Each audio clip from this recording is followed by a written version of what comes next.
If you have a diverse workplace when it comes to, say, millennials and baby boomers, you are not alone.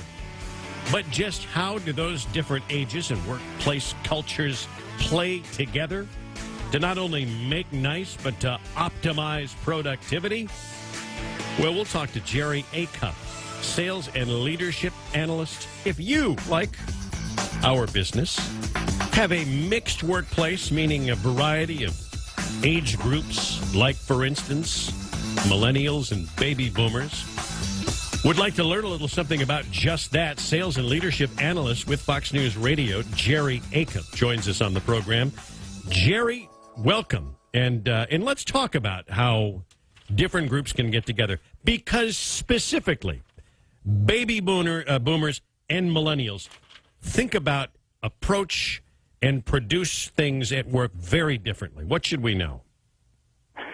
Well, I think you're 100% right.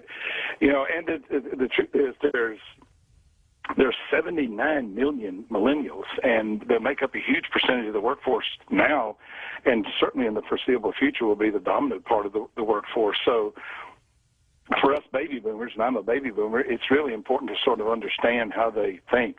You know, I got interested in this because I've written 3 best-selling books called The Relationship Edge in Business, and they're basically how do you build a relationship with someone that you don't naturally connect with. And so we don't naturally connect with millennials. I mean, there's other people we don't naturally connect with, but how do you go about doing it? And it starts with really understanding their mindset. And they look at work differently. They look at technology differently. They look at relationships differently. And they were raised differently. And I think understanding sort of the details and granularity behind those 4 realities are important if we're going to successfully work with them, manage them, or be led by them. So I just heard what you said, and I'm going to tell you what some people heard driving to work. We have to change the way we look at things because they look at things differently. And I would say that they need to change the way they think about boomers as well.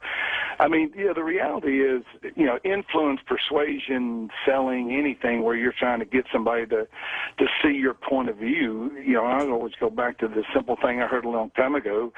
To sell Jane Brown what Jane Brown buys, you have to see the world through Jane Brown's eyes. The reality is this.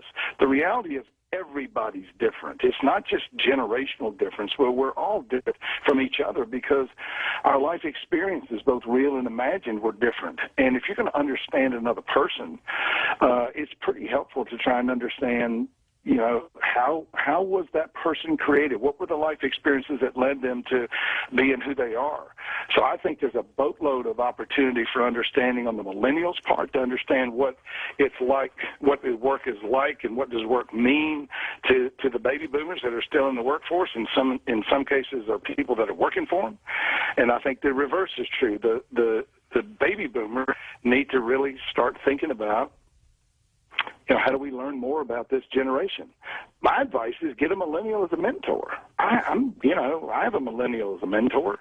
I also have, somebody that's a baby boomer as a mentor, because I believe that if I'm going to learn, I want to learn from people who know things I don't know. Now, if that's the case, I probably ought to need 72 mentors. But the truth is, I know that if there's so many people that are millennials that are either going to be my customers or going to be people that I'm working with, I want to try and understand how they think. And that's what got me interested in this whole thing anyway, was just understanding how other people think. So, Jerry, you can be a mediator here. Schmitty, who's on the program with us, is a millennial, and I'm fringy baby boomer.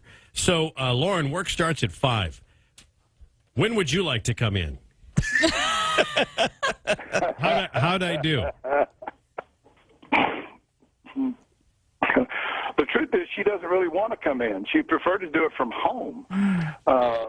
And so one of the real things I learned a long time ago, and I have 30 employees, I had to learn a long time ago that I have to be a lot more flexible. I have to look at, people who come to work a little late differently. Now, I'm a person who went to military college, and, my idea of being on time is Lombardi time, which is 10 minutes early. Right. But that's not the way the world sees it. And then I get to thinking about, well, of course, I'm married to a woman who's perpetually late, and that hasn't killed me. And so, I start looking at, can I be more flexible? So I spend a lot less time worrying about whether they're working in my office or whether they're working at home. Now, there's certain jobs where you have to be there, but understanding that growth is important, being coached is important, flexibility is important, work-life balance is important. Those are the things that we need to think of. And then on the other side, the millennials need to understand the things that are critical to making the business be successful. But that's a leadership issue. Sales and leadership analyst Jerry Acuff, thanks so much for your time today. Thank you.